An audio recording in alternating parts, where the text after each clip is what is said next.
Hello, Shabbat Shalom. I hope you're well and I hope you've had a good week. What would you say is the difference between guilt and shame? The Alter Rebbe, the founder of the Chabad movement, defined it as follows. Guilt is when you feel bad about things that you've done in the past. Whereas shame is where you feel bad about who you are as a person now. And for each of those, he has a prescription of how to help you with both. You see, with guilt, his prescription is, all what guilt does is gives you a cycle of feeling bad about your past, and then you end up indulging to make yourself feel better, and then you feel again bad about your past.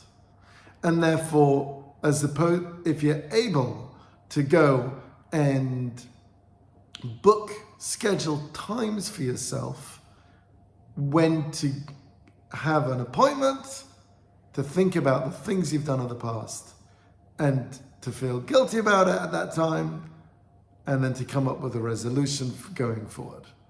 Just letting it sit around the entire time just holds you back. What about shame? And for that, the Alter Rebbe actually says is two things. Number one is that you feel frustrated that you are still Homo sapien, that you are still,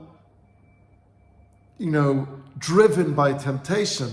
Well, hey, guess what? You are a human. No kidding. But then further he says is, actually, you should feel joyful that you've got the opportunity to turn away that temptation. Because every single time we turn away that temptation of what we are versus what we want to be, we're going and connecting to the divine. And even more, we're bringing the divine and bringing that deeper part of ourselves into us, into our surroundings. And possibly, that's the purpose of everything. And therefore, as opposed to feeling frustrated, why again am I having that temptation? I thought I've refined myself. Actually, each time you do that, you're connecting to something deeper, and that potentially is a mitzvah in of itself. Shabbat Shalom, and I'd love to know your thoughts.